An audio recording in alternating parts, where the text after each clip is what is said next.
Chapter 1. The day I was brought back to the Reed family. My name is Evelyn Lane.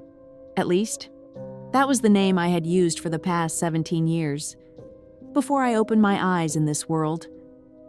I was just a tired college student who had fallen asleep while reading a ridiculous melodrama novel at 3 a.m. The novel was exactly the kind of story people read while saying they hated it, but still stayed up until sunrise to finish. A real heiress was switched at birth, raised by an ordinary woman, then found by her wealthy biological family when she was almost grown. The fake heiress, who had enjoyed the family name for years, was gentle, fragile, and loved by everyone. The real heiress was jealous, impulsive, and so desperate for love that she kept walking into traps until she lost everything. In the original plot, Evelyn was that real heiress. The moment she returned to the Reed mansion, she saw her biological parents holding the fake daughter, Isabella Reed, as if the sky had fallen. Evelyn felt like an outsider in her own family. Broke down, accused Isabella of stealing her life, and immediately became the villain of the household.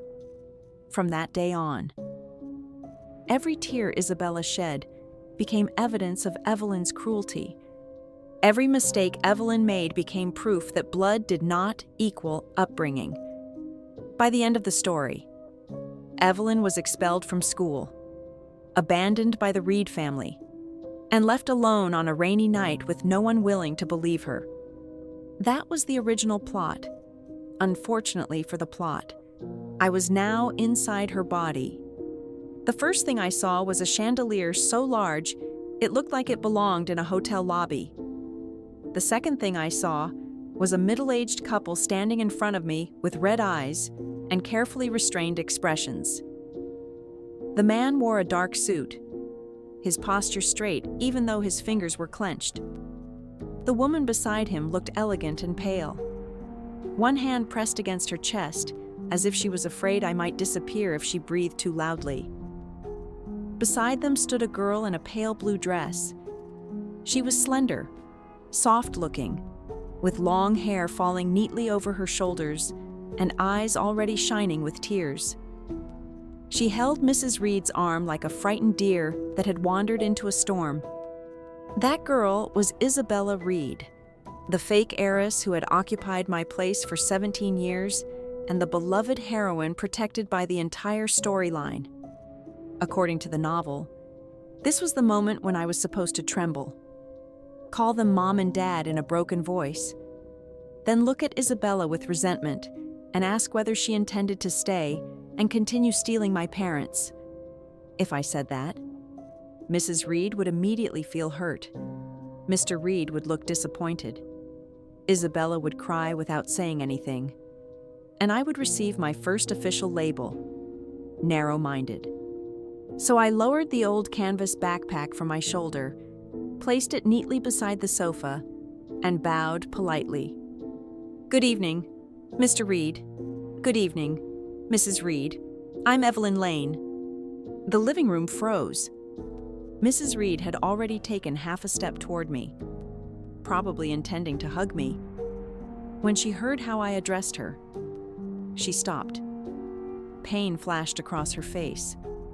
Mr. Reed's throat moved slightly before he said, "Evelyn, we are your biological parents."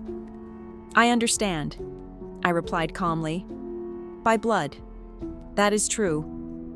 But we have just met. You do not know me yet, and I do not know you yet. Forcing ourselves to behave like a close family immediately would only make everyone uncomfortable. We can take our time." Mrs. Reed's eyes turned even redder. Isabella's tears, which had been waiting at the edge of her lashes, finally began to gather. She took a careful step forward. "Sister Evelyn, are you blaming me? If I hadn't been brought home by mistake, you would not have suffered outside for so many years. If my staying here makes you unhappy, I can move out. I don't want you to feel wronged." I looked at her for a few seconds. That line was excellent. If I asked her to leave, I would be cruel. If I told her to stay, she would become even more generous. The heroine really did know how to hand people a knife wrapped in silk. So I asked, very seriously, "Who said you had to move out?" Isabella paused. I continued, "The switch happened when we were newborns. You had no choice, and neither did I. Adults made the mistake, so adults can fix the arrangement.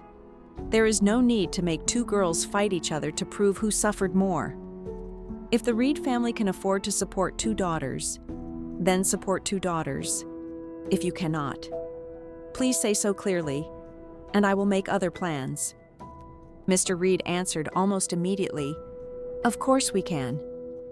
"Then it's simple," I smiled. "What already belongs to Isabella. I will not fight for what is legally mine. Isabella should not touch either. We maintain clear boundaries, respect each other's studies, respect each other's space, and avoid performing tearful sisterhood scenes in front of adults before we even know whether we like each other. Does that sound acceptable?" Isabella looked at me. Her perfect little smile stiffened for just a moment, but she quickly lowered her eyes. "As long as you don't hate me, I can accept anything." "I don't hate you," I corrected her. "I don't know you well enough to hate you. You also don't know me well enough to love me. Right now, we are two people placed in the same house by a family accident. Politeness first, affection later." Mrs. Reed covered her mouth. Mr. Reed was silent for a long time before he sighed. "Evelyn, you are much more mature than we expected." I did not answer. I was not mature. I simply had no interest in dying because of dramatic misunderstandings. To me, the Reed house was not a battlefield for parental affection. It was a place with better resources, a quieter bedroom, a larger library, and most importantly, a school district close to one of the best high schools in the city. I did not come here to fight with a girl who specialized in crying. I came here to survive, graduate, and break the ending that had been written for this body. At that moment, a cold mechanical sound rang inside my head. Plot node detected. Family reunion. Original plot requires the real heiress to lose emotional control and create direct conflict with the fake heiress. Current development has deviated. Plot deviation level, 8%. I lowered my eyes and nearly laughed. So I had not only transmigrated into a novel, I had also received a plot monitoring system. Wonderful. If 100% meant freedom from the original ending, then I had every reason in the world not to follow the script. That evening, Mrs. Reed insisted that I stay for dinner. At the long dining table, she kept placing food onto my plate and asking carefully whether I liked it. Isabella was gentle and considerate, explaining which soup was the chef's specialty and which dessert was not too sweet. I ate politely, neither cold nor overly familiar.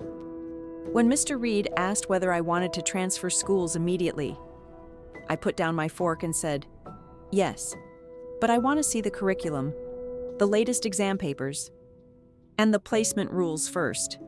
If my grades are not enough for the elite class, I can start in a regular class. There is no need to force the school to make arrangements for me." Mr. Reed looked surprised. Mrs. Reed looked distressed. "You don't have to make things hard for yourself. We can arrange it."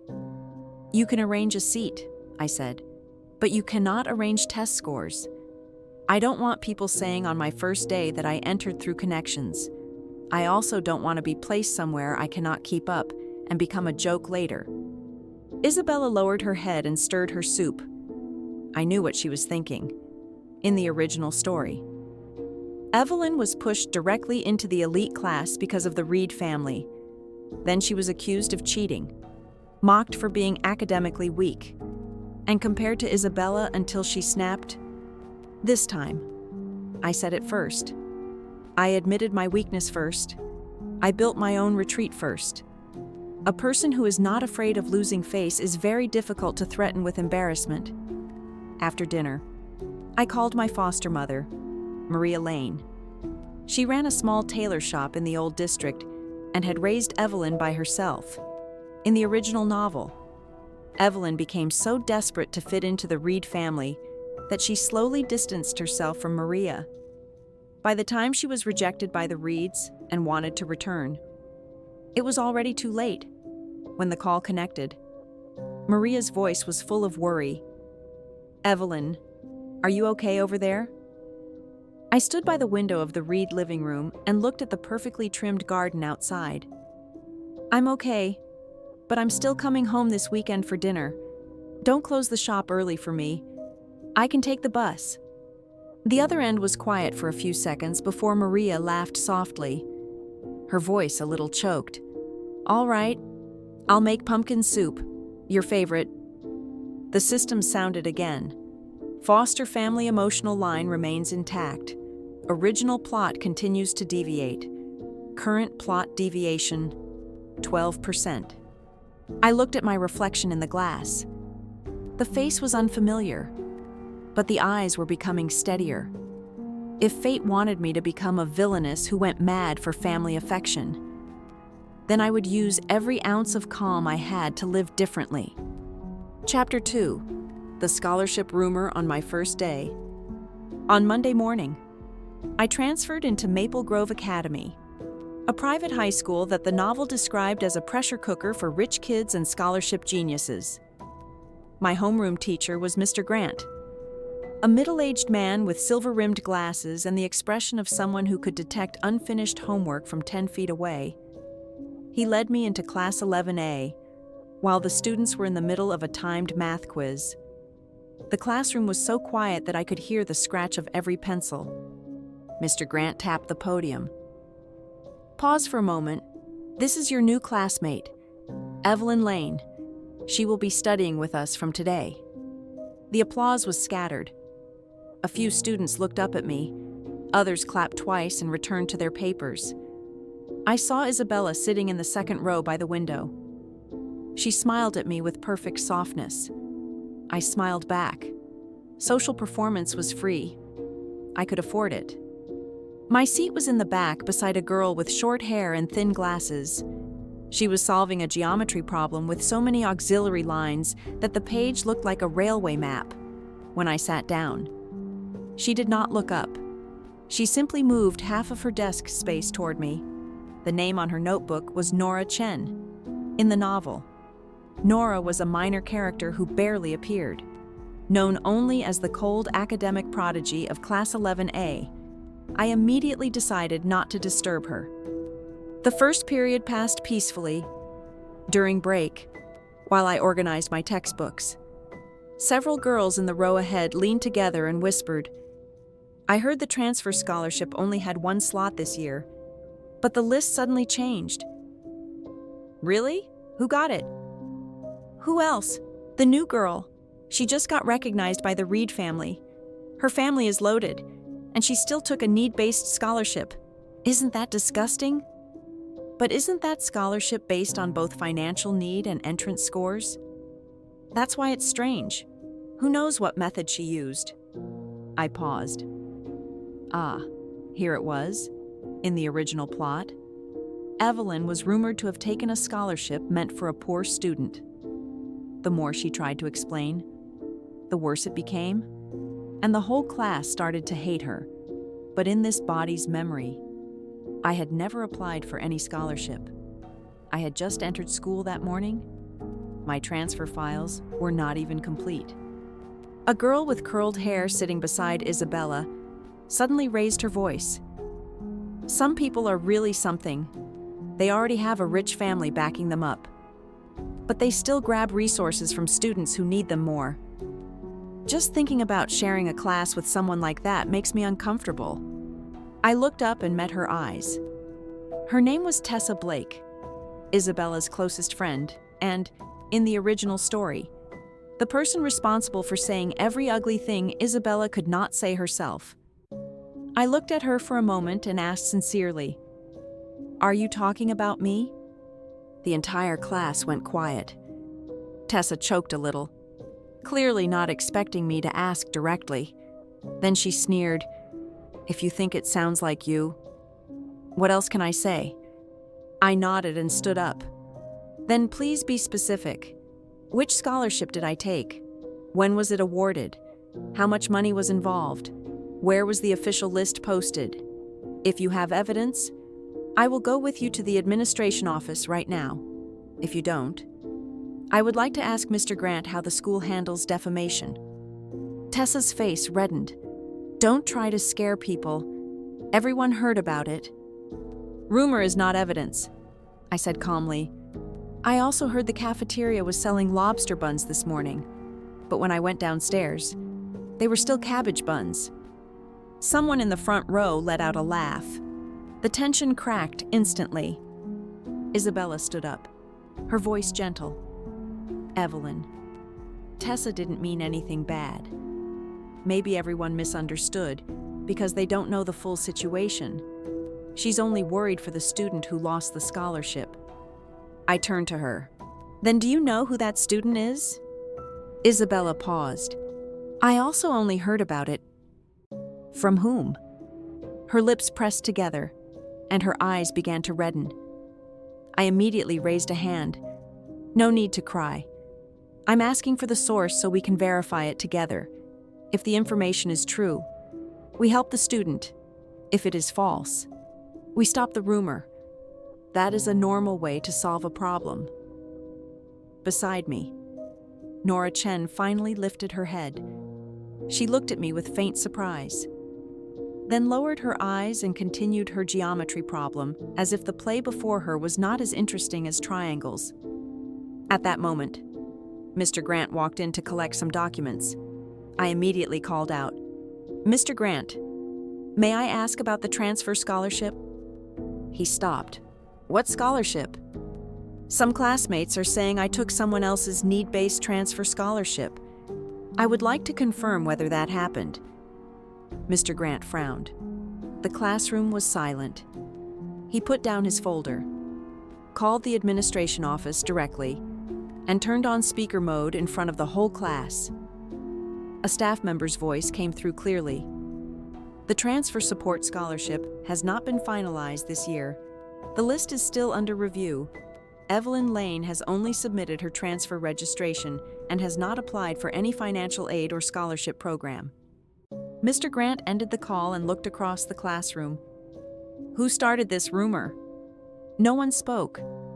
Tessa lowered her head, her face burning red. Isabella bit her lip, looking both wronged and confused. I sat down and did not continue pressing. I knew that as long as the truth was clear in front of everyone, that was enough. If I chased too hard, someone would say I was unforgiving. Mr. Grant's voice turned cold. "Class 11A is an academic class, not a rumor market. Next time anyone spreads unverified information, they will write a formal reflection." After he left, the room remained strangely quiet. A while later, Nora pushed a sheet of scrap paper toward me. On it were 3 math formulas and 1 short sentence. "There is a baseline test this afternoon. Review functions first." I whispered, "Are you helping me?" She did not look at me. "I just don't want my deskmate to fail so badly that it ruins the academic atmosphere." I almost laughed. Inside my head, the system announced, "Scholarship defamation plot resolved. Supporting character Nora Chen has developed initial goodwill. Plot deviation increased by 13%. Current deviation, 25%. I looked down at the formulas. Having a cold-faced but kind-hearted academic ally did not feel bad at all.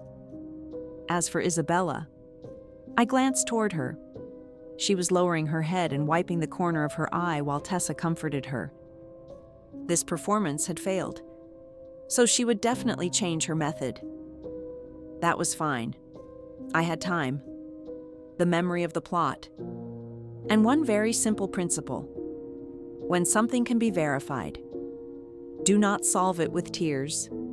Solve it with evidence. Chapter 3, The missing class fund ledger. A week after transferring, I had begun to understand Maple Grove's rhythm. Understanding did not mean keeping up. Every day, math, physics, and chemistry took turns beating my brain into a paste.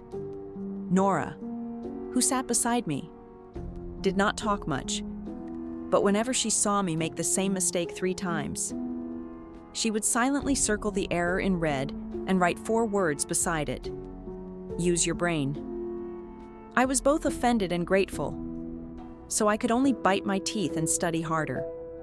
Friday afternoon, the class monitor announced that each class had to prepare a booth for the upcoming charity fair. Class 11. I decided to sell handmade notebooks, bookmarks, and pastries. Because Isabella had beautiful handwriting and a good reputation, she was placed in charge of collecting orders. Tessa managed decorations, the class fund ledger, which recorded money collected from each student, was kept in a blue folder and placed in the locked cabinet at the back of the classroom. I had no interest in leadership roles, so I volunteered for the most ordinary job, cutting paper strips for bookmarks. It was simple, repetitive, and far safer than being pushed into the center of attention. But in a melodrama, safety is usually a lie. On Monday morning, just as I sat down, Tessa suddenly screamed, "The class fund ledger is gone!" The entire classroom turned toward the back cabinet. Tessa pulled out file after file, her face growing paler. Isabella stood beside her with red eyes. How could it be missing? I clearly put it in the blue folder after counting the money on Friday. The monitor hurried over. How much money was recorded? $680, Isabella whispered. It includes the pre-orders and the materials budget. The classroom erupted. That's a lot of money. Could someone have taken it? But the cabinet was locked.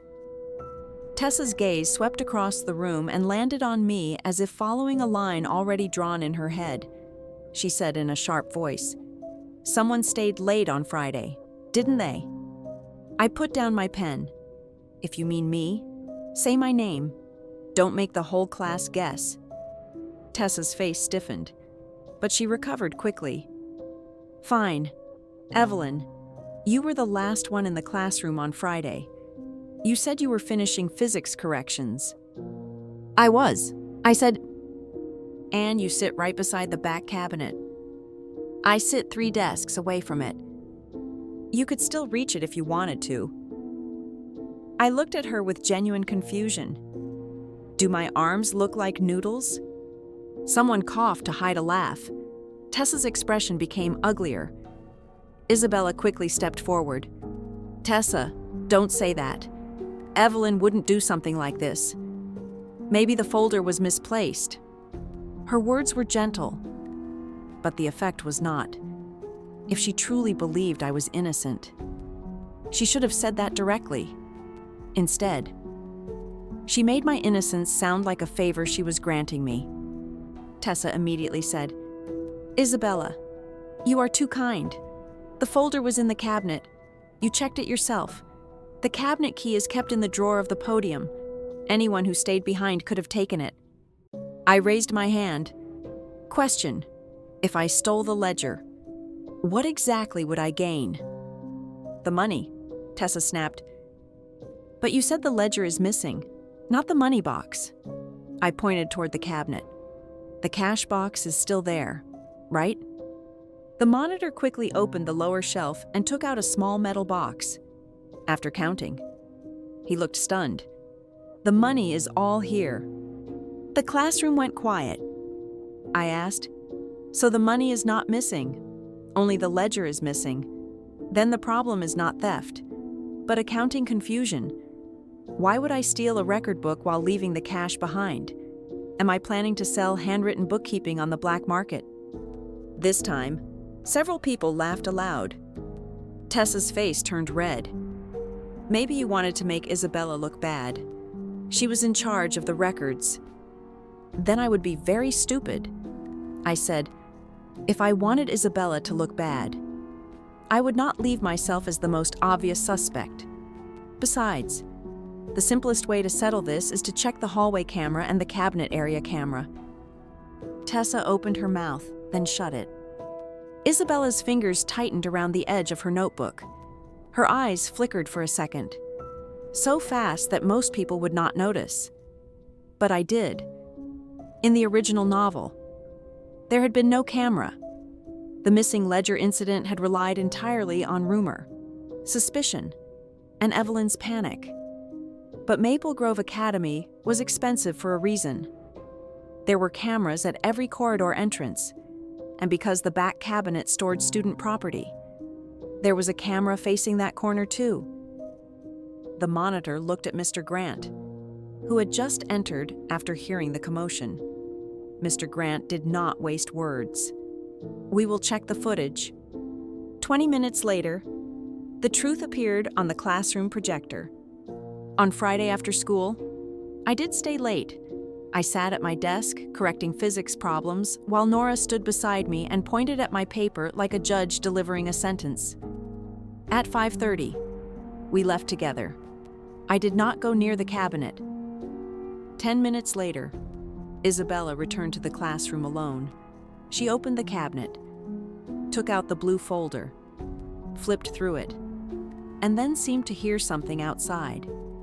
In her hurry, she placed the folder not back into the cabinet, but into the decoration supply box beside it.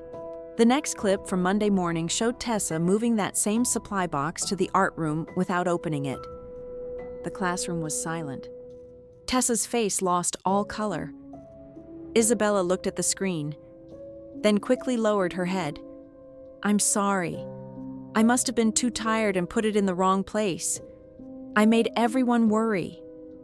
Her voice shook perfectly. A few students looked sympathetic, but others looked thoughtful. Because before the footage appeared, Tessa had been too certain, too fast, too ready to point at me. I smiled politely. "It's all right. Misplacing things happens, but next time, before suggesting someone stole something, maybe check the supply box first. It is cheaper than damaging a classmate's reputation." Mr. Grant looked at Tessa. "Apologize." Tessa's lips trembled. After a long time, she forced out, "Sorry." "To whom?" Mr. Grant asked. Tessa clenched her fists. "Evelyn, I'm sorry." I nodded. "Accepted. Please remember this feeling. It is useful. It helps people speak less recklessly next time." Nora beside me made a small sound. I turned to see her hiding a smile behind her notebook. During self-study, she pushed a corrected physics worksheet toward me. On the top, she had written, "Your logic is fine when dealing with people. Try applying half of it to physics." I wrote back, "People are easier than force analysis." She wrote, "That is because people fall down by themselves. Blocks on inclined planes do not." I nearly laughed out loud. The system chimed inside my head. Class fund accusation resolved. Public trust toward Evelyn Lane increased. Trust toward Isabella Reed and Tessa Blake decreased slightly. Plot deviation increased by 15%. Current deviation, 40%. 40%? I looked toward Isabella. She was sitting quietly, fingers folded together, face pale and gentle as ever. But the smile at the corner of her mouth had disappeared. Chapter 4. The Parent Meeting That Changed Everything. The next major plot point arrived with the parent-teacher meeting. Maple Grove Academy treated parent meetings like ceremonies. Teachers analyzed grades in detail. Parents of top students were invited to share educational methods. Wealthy families dressed as if attending a business reception in the original novel. This was the scene where Evelyn's foster mother became a source of humiliation. Maria wore an old coat with loose threads and smelled faintly of fabric dye from the tailor shop. When she spoke, she was nervous and plain. Tessa mocked her. Isabella's elegant parents shone beside her. Evelyn, overwhelmed by shame, snapped at Maria in front of everyone, and pushed away the only person who truly loved her. That scene had made me angry even when I was only a reader. Now that I was living it, there was no chance I would let it happen. The morning before the meeting, Tessa spoke loudly during break. "Isabella, your mother is coming today, right? Last time Mrs. Reed's speech about piano practice and time management was so inspiring. My mom still talks about it." Isabella smiled modestly. "Mom said she would come if her schedule allows. Dad might come too." Tessa glanced toward me. "Evelyn, is your foster mother coming? She runs a tailor shop, right? She must be very busy." I was eating a sandwich Maria had packed for me. I looked up and nodded. "Yes, she's coming. She closed the shop 2 hours early." Tessa smiled. "That's touching. I hope she won't feel uncomfortable. Maple Grove parent meetings can be a little formal." "What is formal?" I asked. "Do parents need to wear evening gowns to discuss grades? If so, please tell me now. I will ask her to bring a measuring tape and adjust everyone's hems on site." A boy in the front row choked on his water. Nora covered her mouth with her worksheet. Isabella quickly said, "Evelyn, Tessa didn't mean it that way. She only worried that Aunt Maria might feel pressured." I smiled. That's kind of her. But Maria has dealt with customers who changed their minds about wedding dresses 3 times in one afternoon. A classroom full of parents cannot scare her. That evening, parents began arriving at 6:30. Mr. and Mrs. Reed entered together, both elegant and composed. Mrs. Reed wore a cream-colored suit and pearls. Mr. Reed wore a dark coat, his expression calm and unreadable. Isabella walked over and held Mrs. Reed's arm. They looked like a perfect family portrait under the classroom lights. A few parents whispered with admiration. Tessa looked proud, as if she herself had designed the scene. Then Maria arrived. She wore a navy blue dress that she had clearly made herself. It was not expensive, but it fit her beautifully. Her hair was tied back, and she carried a cloth tote bag with a small thermos inside. When she saw me, her eyes lit up. "Evelyn, I brought honey lemon tea. You always cough when the weather changes." I stood and took the bag from her. "Thank you, Mom." The word Mom came out naturally.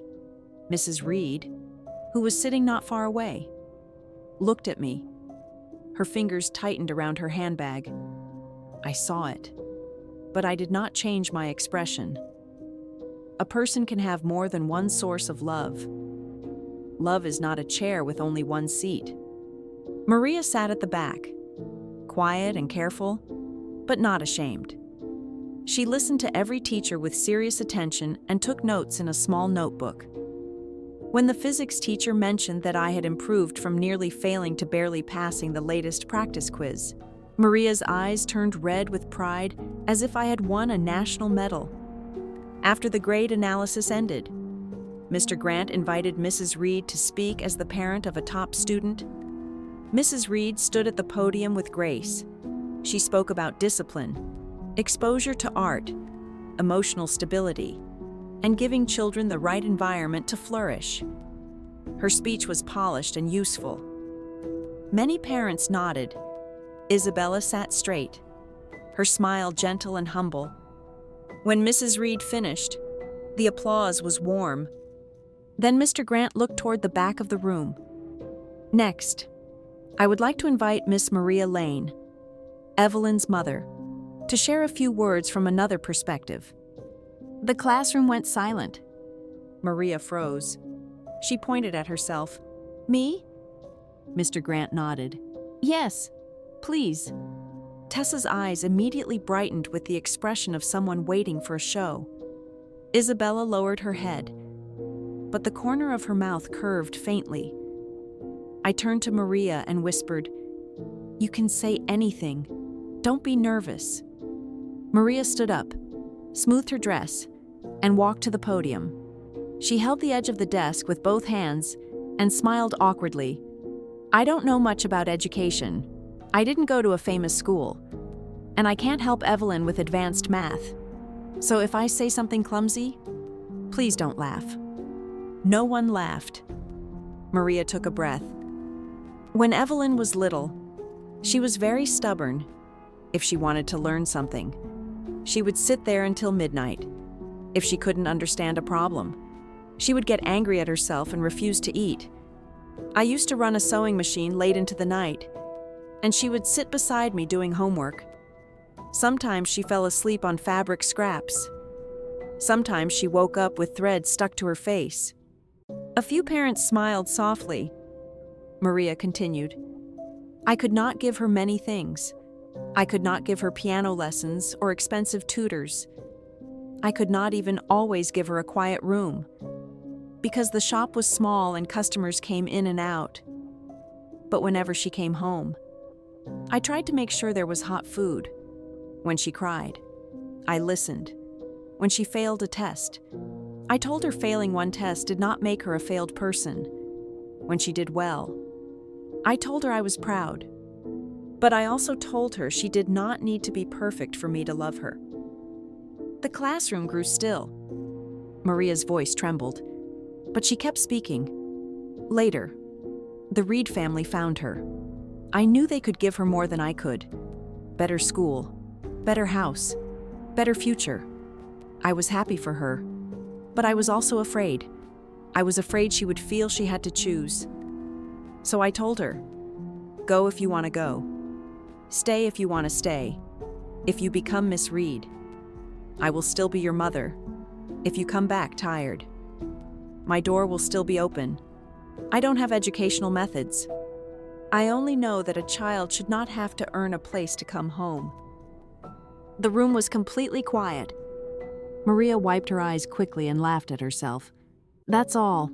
I'm sorry. I didn't prepare anything formal. For a few seconds, no one moved. Then applause rose. Not polite applause, but real applause. Some parents nodded with red eyes. Mr. Reed looked at Maria with complicated respect. Mrs. Reed lowered her eyes. Her face pale, Isabella's smile had disappeared. Tessa looked down at her desk, suddenly very interested in the wood grain. When Maria returned to her seat, I handed her the thermos. She whispered, embarrassed. Did I talk too much? No, I said. You said it perfectly. Inside my head, the system sounded almost excited. Parent meeting plot reversed. Original plot humiliation failed. Emotional evaluation of supporting characters updated. Maria Lane's social perception significantly improved. Plot deviation increased by 20%. Current deviation, 60%. After the meeting, Mr. Reed approached Maria for the first time. His voice carried genuine sincerity. Miss Lane, thank you for raising Evelyn so well. Maria looked startled. She raised herself well. I just cooked dinner. Mrs. Reed stepped forward slowly. Would you be willing to come to dinner this weekend? We would like to thank you properly. Maria looked at me, uncertain. I smiled. Only if you want to. Maria hesitated, then nodded. All right, but I'll bring soup. Evelyn prefers mine.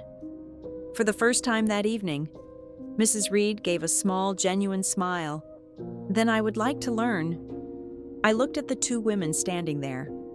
One elegant and restrained, one plain and warm, and felt something in the original plot loosen. Maybe family did not have to be a battlefield.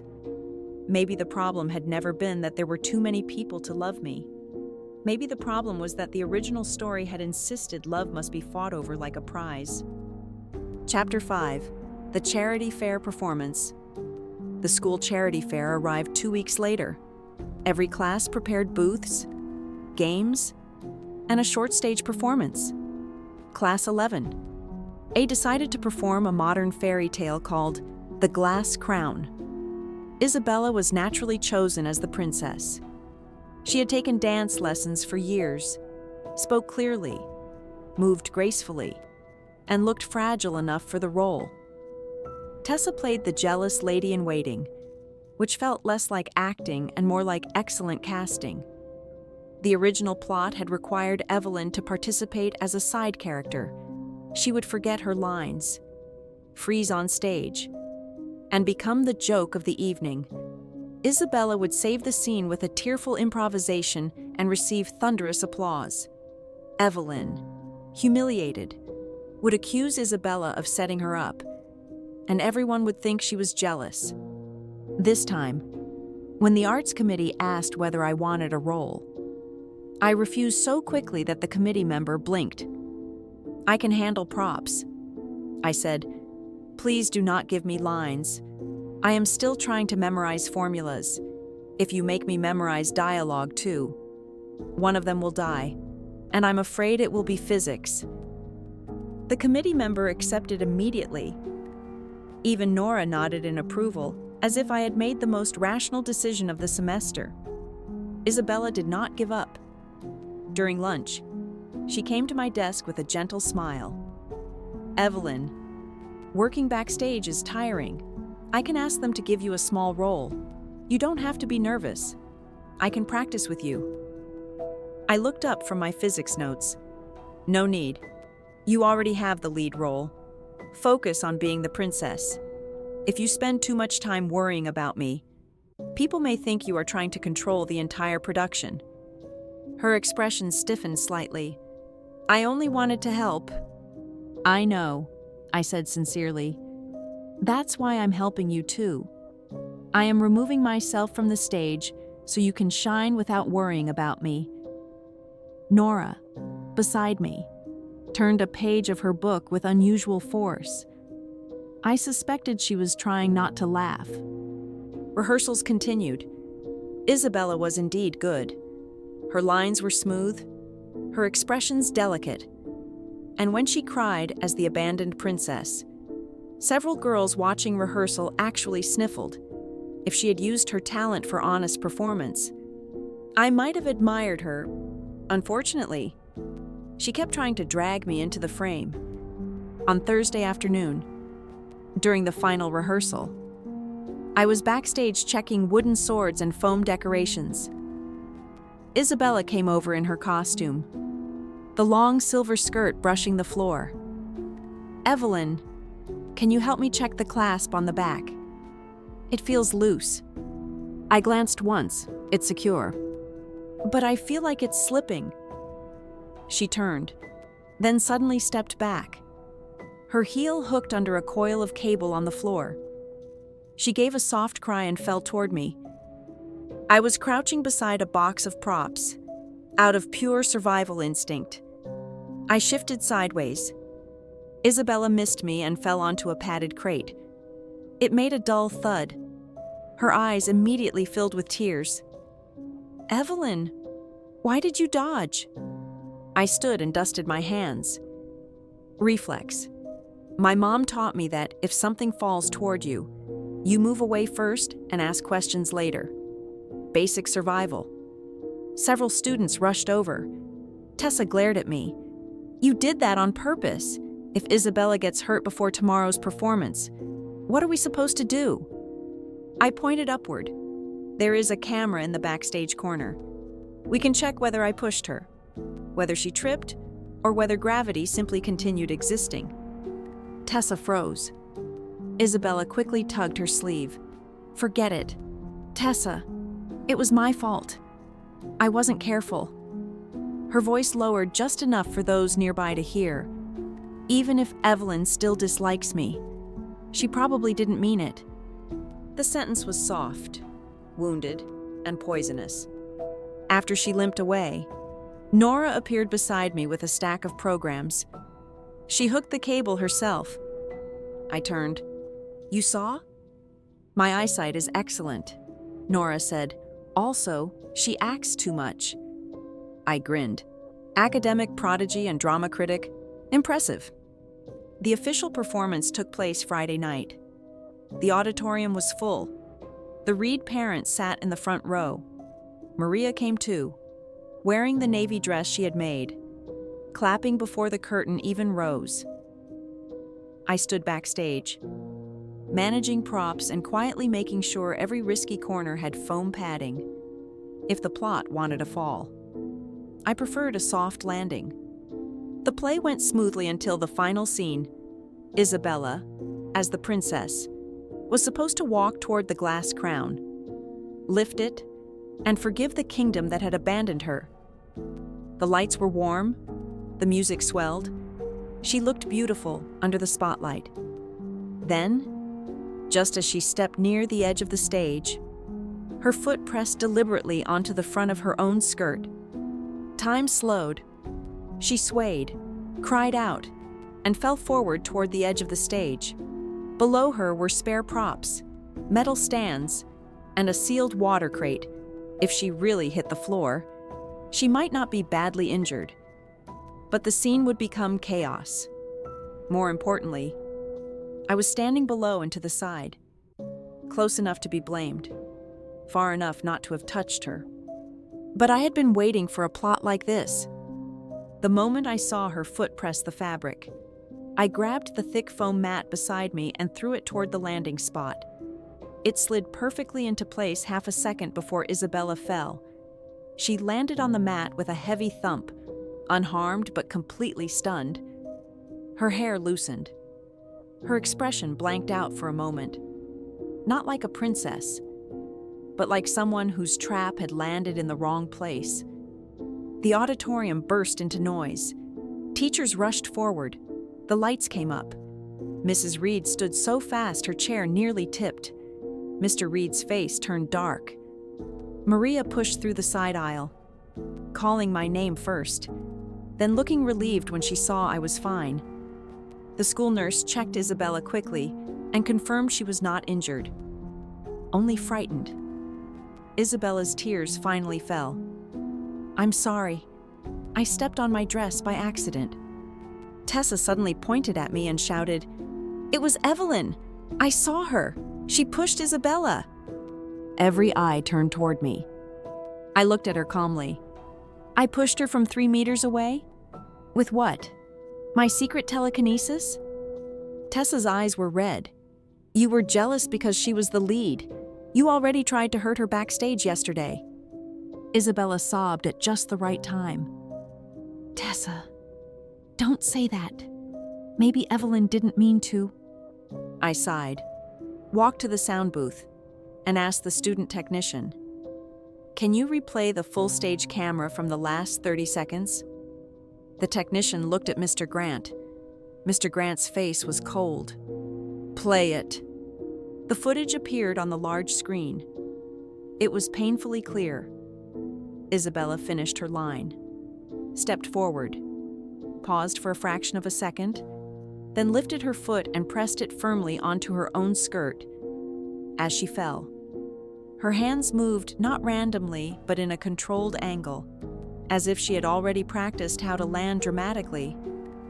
Then I appeared from the side, through the foam mat, and prevented the fall from becoming dangerous. When the footage was slowed down, the entire auditorium saw something even more damning. Just before Isabella hit the mat, the corner of her mouth curved upward. The smile vanished only after she realized she had landed safely instead of creating a disaster. Silence spread. Isabella's face turned white. Tessa's mouth opened, but no sound came out. Mrs. Reed stared at the screen as if she had never seen her daughter before. Mr. Reed's expression was not angry at first. It was worse. It was disappointment. I picked up a fallen microphone and spoke evenly. "I'm sorry for interrupting the performance. Thankfully, Isabella is not injured. As for the cause, it may be the dress being too long, the stage being slippery, or someone being very committed to method acting. Either way, next year, I recommend anti-slip shoes for all princess roles." For 3 seconds, the auditorium remained frozen. Then scattered laughter broke out. It grew louder, mixed with whispers and stunned reactions. Isabella's tears now seemed real. Mr. Reed stepped onto the stage and said to Mr. Grant, "I apologize for the disturbance. We will take Isabella home first." Mrs. Reed wanted to say something, but in the end she only held Isabella's arm. This time, she did not protect her immediately. She looked tired, hurt, and deeply confused. Maria came to my side and squeezed my shoulder. "Are you okay?" "I'm okay," I said. She looked at the mat, then at me. "Good throw." I smiled. Years of helping you toss fabric rolls across the shop finally paid off. The system's voice rang brightly. Major climax plot reversed. Original plot frame-up failed completely. Public perception of Isabella Reed has collapsed. Plot deviation increased by 25%. Current deviation, 85%. 85%. Almost there. Chapter 6. The truth appears in the group chat. Saturday morning. I was doing physics corrections at Maria's kitchen table when my phone vibrated. It was a message from Nora. "Class group chat? Look." That was all. Very Nora. I opened the group chat and found more than 900 unread messages. At the top was a long image posted by an anonymous account. I tapped it open. It was a series of screenshots from a private chat. The profile picture of the sender had been blurred, but the receiver's account was clearly Tessa's. The messages made the room feel colder. Tessa, on Monday. Mention the scholarship rumor during break. Don't worry. Evelyn has just returned to the Reed family. Everyone will believe she used connections. The class ledger's in the blue folder. I will move it myself. You only need to guide everyone to suspect her. At the parent meeting, say something about Maria's clothes. Evelyn is sensitive about her background. If she loses control, the Reeds will be disappointed. During rehearsal, if I fall, immediately say Evelyn pushed me, even if there is no proof. People will remember the accusation. The last message was sent 2 hours before the charity fair performance. Tonight, I will fall near the edge of the stage. Evelyn will be the closest person. You must accuse her immediately. This time, she has to be seen as dangerous. If the school punishes her, even better. Most of Tessa's replies were short. Okay. I understand. Leave it to me. The class group exploded. No way, is this real? So all those things were planned? The scholarship rumor, the ledger, the fall. That's terrifying. I always thought Isabella was just too soft. I didn't expect this. Evelyn was calm every time because she probably knew something was wrong from the start. Then Isabella started sending messages. Fake. Someone edited this. I don't know who is trying to hurt me. Please don't believe it. But before she could change the direction of the conversation, an audio message appeared. It was Tessa's voice, shaking and hoarse. I admit the screenshots are real. Isabella told me to do those things. She said Evelyn's return would take everything away from her. She said if Evelyn stayed, she would become the outsider. I thought Isabella was my friend, so I helped her. But every time something failed, she acted like I misunderstood her and left me to take the blame. My parents found out after the stage incident. They made me tell the truth. I'm sorry. After that, more students began to speak. I thought the scholarship rumor was strange. The list wasn't even out. The ledger thing also made no sense. The money was still there. During the performance, the camera was too clear. She really stepped on her own dress. Thinking back, Tessa was always the first to accuse Evelyn, and Isabella always cried right after. The class monitor finally wrote, Tessa and Isabella, this is a serious matter involving defamation and school discipline. I am reporting it to Mr. Grant. Everyone else, stop spreading unverified screenshots outside the class group until the school handles it. After that, Isabella did not speak again. A few minutes later, her profile picture disappeared from the group. I stared at the phone for a long time. Maria placed a bowl of soup beside me. Bad news? Old bad news becoming clear. I said. She did not ask more. She only patted my head gently. Eat first. Fight later. On Monday, Isabella did not come to school. Tessa arrived with swollen eyes. During morning break, she walked to my desk and bowed deeply in front of the whole class. Evelyn, I'm sorry. I spread rumors about you and accused you without evidence. I was wrong. I know an apology cannot erase what happened, but I still want to say it. The classroom was silent. I looked at her. In the original plot, Tessa never apologized. She continued defending Isabella until the end, then faded into the background when Evelyn was destroyed. But now she stood in front of me, pale and ashamed. I did not like her, but I also did not need to crush her. Accepted, I said, but don't use friendship as an excuse to stop thinking. If someone asks you to hurt another person, the first question should not be whether she is your friend. It should be whether the thing is right. Tessa's eyes reddened again. She nodded and returned to her seat. For the rest of the day, she barely lifted her head. During physics, the teacher returned our latest quiz. He tapped the board and said, "The last problem was difficult. Only 4 students completed the full solution. However, I want to mention Evelyn Lane. Her final answer was wrong, but her force analysis was clear, and the steps showed real improvement. That deserves encouragement." I looked down at my paper. Beside the red score, there was a small note, "Clear thinking. Keep going." For some reason, my nose stung. Nora leaned over and whispered, "Do not cry on the quiz paper. Ink spreads." I immediately swallowed my emotion. "Thank you for your touching comfort." "You're welcome," she said expressionlessly, then pointed at question 3. "Also, you still forgot friction." Inside my head, the system chimed. Core conspiracy exposed, public opinion reversed, Isabella Reed's heroine aura severely weakened, plot deviation increased by 10%, current deviation 95%. 95, only one step remained. Chapter 7, a new ending. 3 days later, Mr. Grant called me to the office. He handed me a plain envelope. "Isabella has temporarily withdrawn from school. This was left for you." I opened it. Inside was a small card with neat handwriting. "I'm sorry." No signature. I looked at it for a few seconds, then placed it back into the envelope and returned it to Mr. Grant.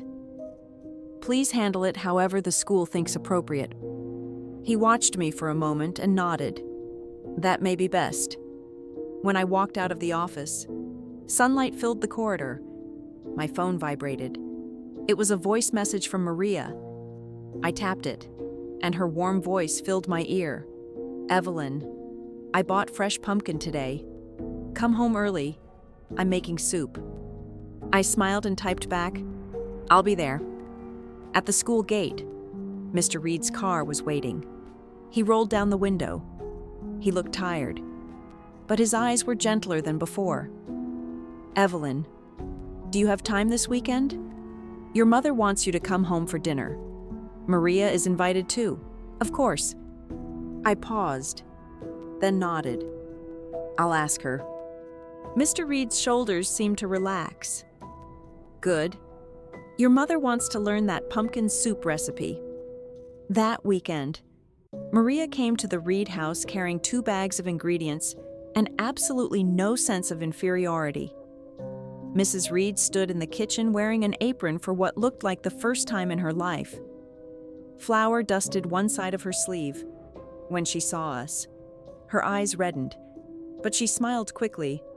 "You're here. The soup is not burned yet.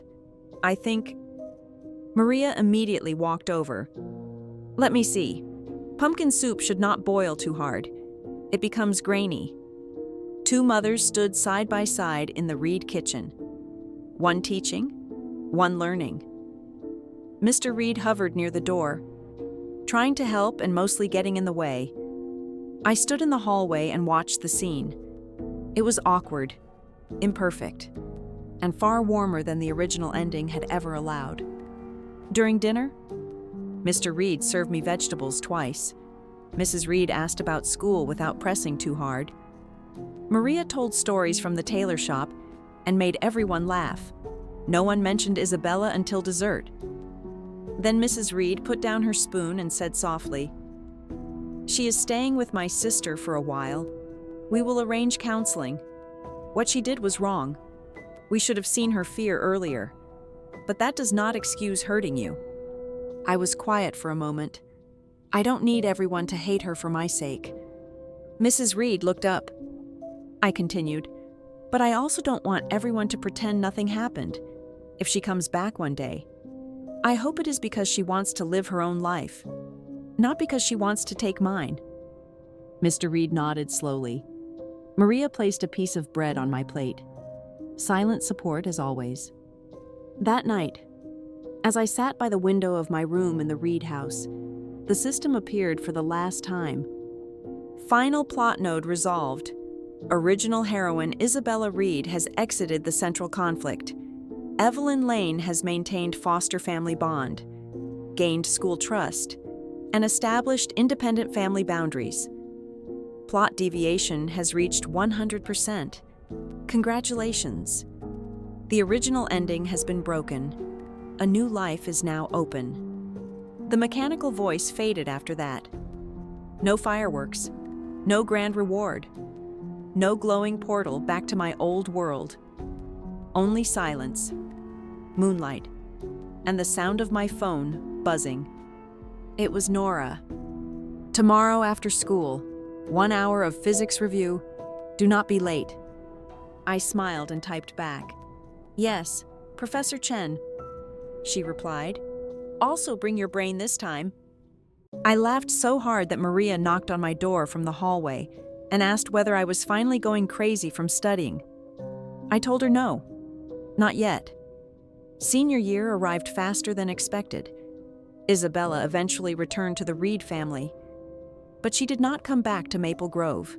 She transferred to another school and began counseling. Months later, I received a longer letter from her. She wrote that she had once dreamed of a world where everyone loved her because she was fragile. In that dream, she used tears to make others protect her and used fear to justify hurting me. She said she had been terrified that my return would erase her. She had believed that if I gained a place, she would lose hers. Only after leaving did she realize that a stolen sense of security was never real security at all.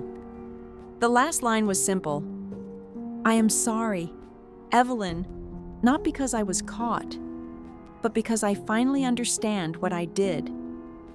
I read the letter for a long time. Then I wrote back one sentence. "What truly belongs to you will not disappear just because someone else comes home."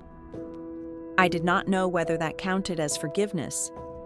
Maybe forgiveness was not a door that opened all at once. Maybe it was a window left unlocked, allowing air to move through a room that had been closed for too long. As for me, I kept studying. My physics remained painful, but it stopped being hopeless.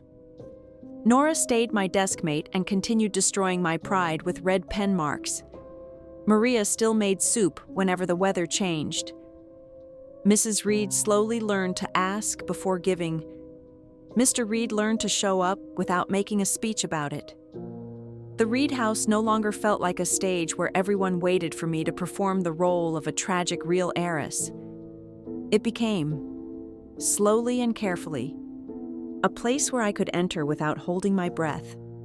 Sometimes I still thought about the original Evelyn, the girl who had been written to fall apart because nobody gave her space to be hurt, without being called cruel. I hope that wherever she was, She knew the ending had changed. She did not become the villain. She did not lose everyone. She did not stand alone in the rain. And me? I did not become the perfect daughter, the top student, or the saint who forgave everything. I became someone better than that. I became the owner of my own life.